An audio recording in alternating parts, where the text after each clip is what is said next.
Hi everybody and welcome back to my channel. So today I am showing you what I packed in my great niece's bug out bag. As you can see, I have two bags here. One is kind of the main bag and the other is kind of an overflow bag, but we're going to get into both of them. But first, if you're new here, hi, my name is Ty and I create apartment prepping videos here on YouTube.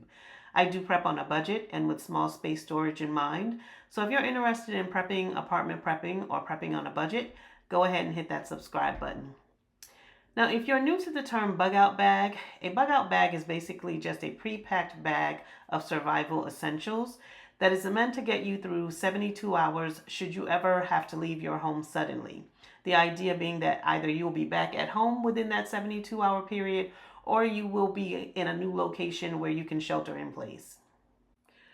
So anyway, a few years ago, I did give my niece a to-go bag. Before she got married, I gave her a bag, and I wanted to make sure that they had a bag for the baby as well. I'll probably have to expand their bag and kind of see what they still have left over and, give them something that can cover all three of them. But for now, I definitely wanted to make sure the baby had her own bag. So anyway, let's go ahead and get into it. As you can see, like I said, I have two bags here. There is a snap on the bags so that I can connect the two. So the bag that she should prioritize if they can't take both bags is the gray bag. That is the bag that has the most stuff for the baby. So what we're going to do is we're going to go ahead and get into what I have in each of the bags. And we're going to start with the green bag though. So this green bag is just a regular book bag that and it's actually kind of a cheapo book bag. But let's get into it. First, I do have that blue blanket there. It used to be in my car kit, but I decided to put it in here instead. I do have two long sleeve onesies. They're kind of wintry onesies in size 12 months, even though the baby is currently 4 months, about to be 4 months. I do have some water in here. I have some low dose aspirin. At this point, I'm putting low dose aspirin in all of my kits. I also have this ready to feed formula. The baby is formula fed. Now, this isn't the current formula that she uses, but I bought these before she switched formulas, and I decided to just put it in here for emergency situations. It's not that she can't drink it. It's just, the doctor recommended something else. Her pediatrician recommended something else. But she can still drink it in an emergency situation, right? In an emergency, formula is going to be formula. Because she's not allergic to anything in it. But anyway, so that's what I have in the first bag. It's just water, aspirin, ready to feed formula. And I do have 3 of these formulas, or 3 of these, so it's about 12 bottles, 12 small bottles in here. They don't have their own nipples, so she would have to put nipples on those to feed the baby. But yeah, that's what I have in the first bag. And again, this is the bag that if they're in a position where they have to leave and they can't carry both bags, they could kind of leave this bag and just concentrate or prioritize the gray bag. Okay, so here's bag 2. And again, this is the one that she should prioritize. It is a diaper bag and it can be carried either with handles at the top, or it can be carried like a backpack. So there's scraps on the back for that. I did include this collapsible water bottle for, collecting water for mom and dad, or if they need additional water for formula for the baby. So it has different compartments, and we're just going to get into what I have in each of the compartments. So the first compartment up front, a zipper compartment, I just included a mini flashlight. I think that's all that's in that section there. The next zippered section is where I keep some bottles. I did sterilize the bottles and put the tops back on them, and leave them in this section. This bottle can be used with those ready to feed bottles that I showed you before. Just a note about bottles though, baby bottles. Some babies can be a little finicky, so maybe putting bottles that the baby, or specifically nipples that the baby is used to, putting those in your to-go bag might be beneficial, because if you have a finicky or fussy baby, In an emergency situation, you don't want them, kind of resisting the nipple that's on the bottle that you have. So it might be a good idea to just use bottles that you normally use. In my niece's case, she's not finicky about that. She'll just drink it. But again, some babies can be finicky about stuff like that. So, and then, an emergency situation is the worst time for something like that. So you just keep that in mind. I do have this sprayable diaper rash cream in here. I did include some medical tape.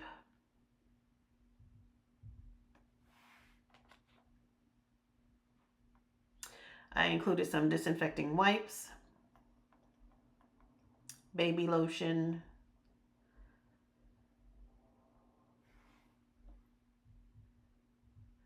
I included two emergency thermal blankets.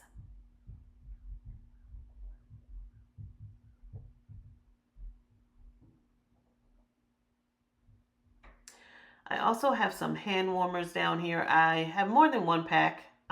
I could only pull that one out because this bag is so full. But there are additional um, hand warmers in the bottom there as well. So moving on to the next section, I included these water activated bathing cloths. They only need a little bit of water and then they kind of suds up to keep the baby clean.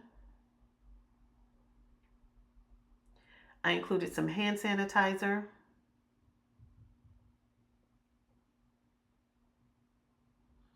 I included some like clothing, some warmth items for the baby. So I have several pairs of socks. And the socks are in 12 months, I believe. I think I bought 12 months. I also included these little hats with matching mittens. Again, just for warmth. I do have these two KN95 masks. These are more of those caps and mittens. I also included two glow sticks in here. Glow sticks also have kind of a flashlight on the end of them, a little flashlight. But they're meant to be used as glow sticks, so they have that blinker, but they also have a constant light as well.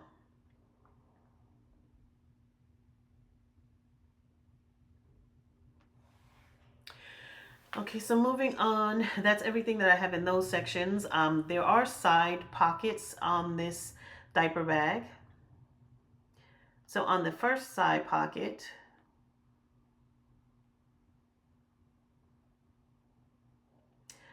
I have this nose suction bulb.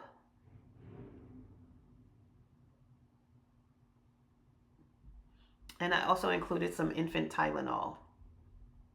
You can see that opening for the baby wipes. Although this is not the right packaging, I think it works better if the baby wipes have that flip top. But anyway, so I have those baby wipes in there. I also put this ibuprofen in there. This ibuprofen is for babies 6 months and up, but she'll be 6 months in January. So I also included this mini headlamp. So for hands-free light. And that's everything that's in that section there. So I did haul this in my $25 prepper haul for water. This is the mini Sawyer. It's a water filtration system. So if you ever came across water that you may think is not clean, you could use that to actually purify the water or filter the water. Up next, I did get ready. I got some ready to feed formula. Now this is the formula that she actually uses now. Now I will say on the formula issue, I have read, even beyond an emergency situation, I have read that a lot of times this type of ready to feed formula with the bottles and the nipple already is suggested to parents who maybe have babies under 3 months old or preemies or immunocompromised babies, that this might be suggested to them because it's considered more sterile. So if that's you, if that's your situation, this might be something to take under consideration. But even beyond that, in an emergency situation where maybe you are not sterilizing, you don't have the option of sterilizing bottles or keeping, a cleanly environment, this might also work. This might be a good option as well, just for an emergency. But also, the benefit of this would also be that you don't have to worry about water, right? It's already mixed up, so you don't need water. You would only have to worry about water for the adults that are traveling with the child. So that's something to take into consideration. I did also include some water, and I also did include a can of the dried formula as well. So I did both options. I have the can of formula and the ready to feed. But yeah, that's what I have for feedings. Okay, so now I also put some Aquaphor in here. I have these fever cooling pads.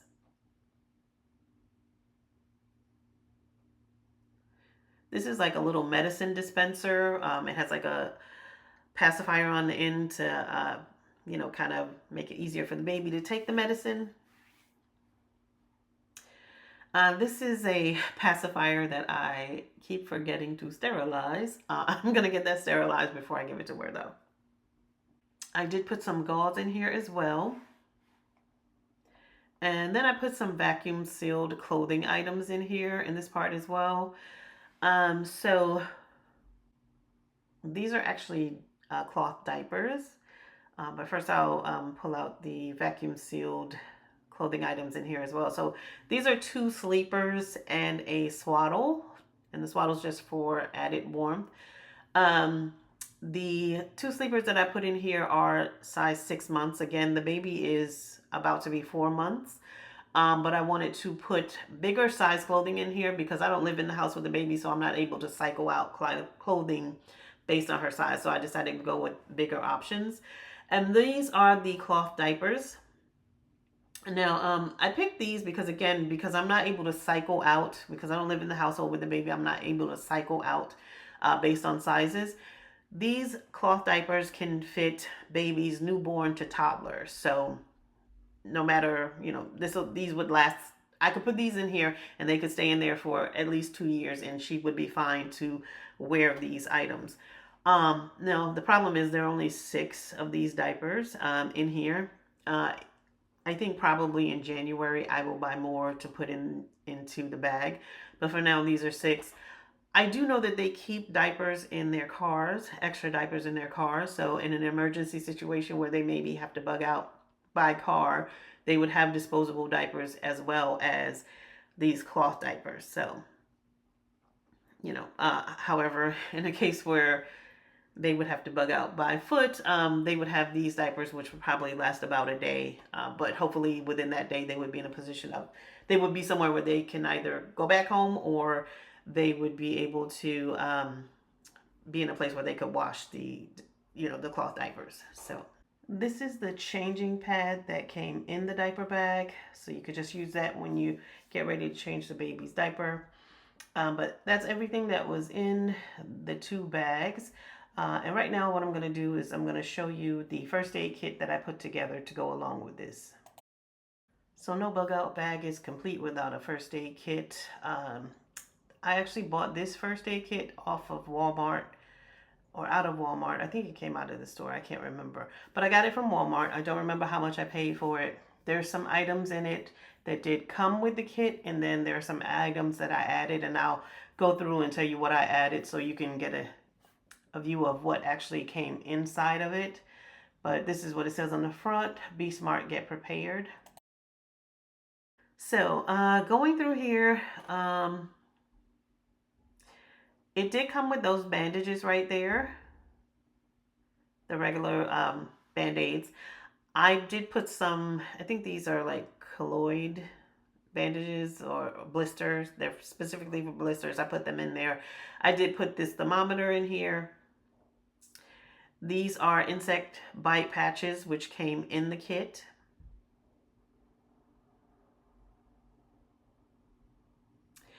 These alcohol pads I put in.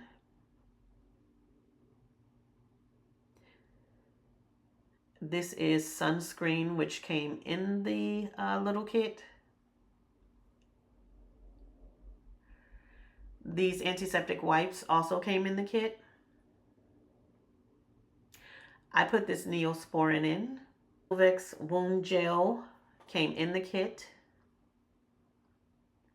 These little hand sanitizers also came in the kit. I put these burn gel packets in there. That's just more hand sanitizer.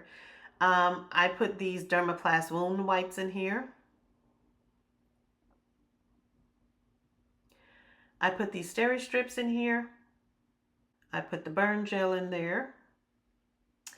I put these nitrile gloves in here. I think I did. Yeah, I think I did.